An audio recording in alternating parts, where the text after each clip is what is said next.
fait, moi, c'est surtout ce qui est arrivé. En fait, les paroles prononcées Mhm. par Dieu. Mhm. Je trouve ces paroles très dures, Mhm. Effectivement. très très dures. Mhm. Je me dis, euh, est-ce qu'il n'y avait pas moyen, parce que Dieu, Mhm. je sais pas comment le dire, mais je me dis, Dieu dans son amour, Mhm. est-ce qu'il ne pouvait pas trouver une solution peut-être pour épargner au fait l'homme et la femme Mhm. à ne pas tomber, tu vois un peu, Oh, oui. Effectivement. Non, mais c'est des questions on se pose, disons, que beaucoup de gens se posent, qu'on se pose tous. C'est vrai. Mais bon, Dieu, c'est... on voit bien de la Genèse, le premier livre, juste dans le livre d'Apocalypse, on voit que c'est euh, un Dieu de principe. C'est-à-dire que il fonctionne avec des principes. Il met en place des principes et lui-même est le premier à respecter les principes qu'il a établis.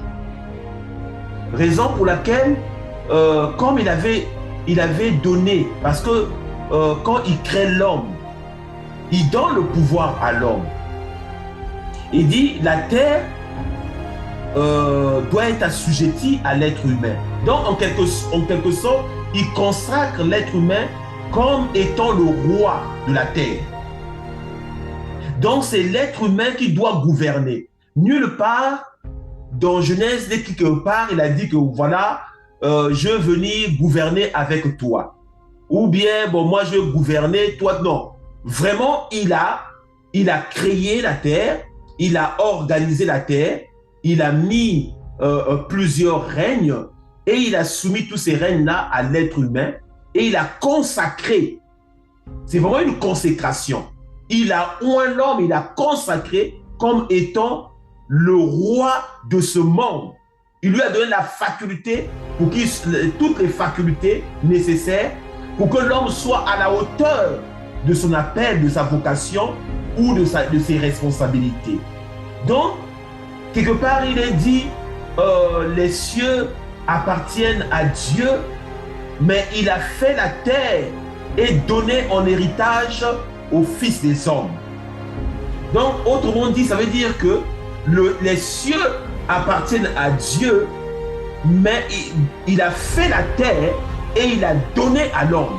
Donc, c'est le royaume de l'homme. Donc, c'est l'homme qui préside sur la destinée de la terre.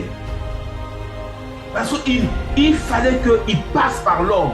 Parce que c'est l'homme à qui il avait donné la gouvernance terrestre.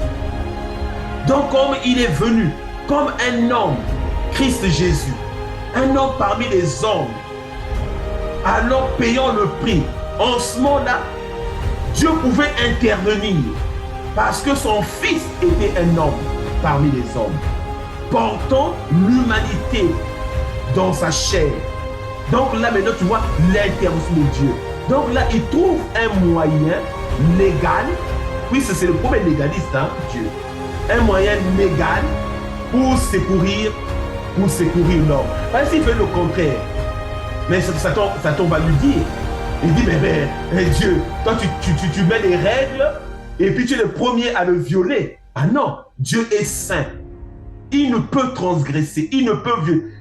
C'est-à-dire que tout ce qu'il fait est dans sa sainteté. Il établit une règle, mais il ne peut pas être le premier à violer sa propre règle. S'il vient sur la terre pour intervenir, sans passer par le moyen de Christ comme il l'avait fait, donc ça allait faire de Dieu le premier à violer ses propres règles. Satan allait se réjouir. En ce moment-là, où serait la différence entre Satan et Dieu? Voyez-vous, Dieu ne peut se réunir, comment dirais-je, se désavouer. Non, Il est saint.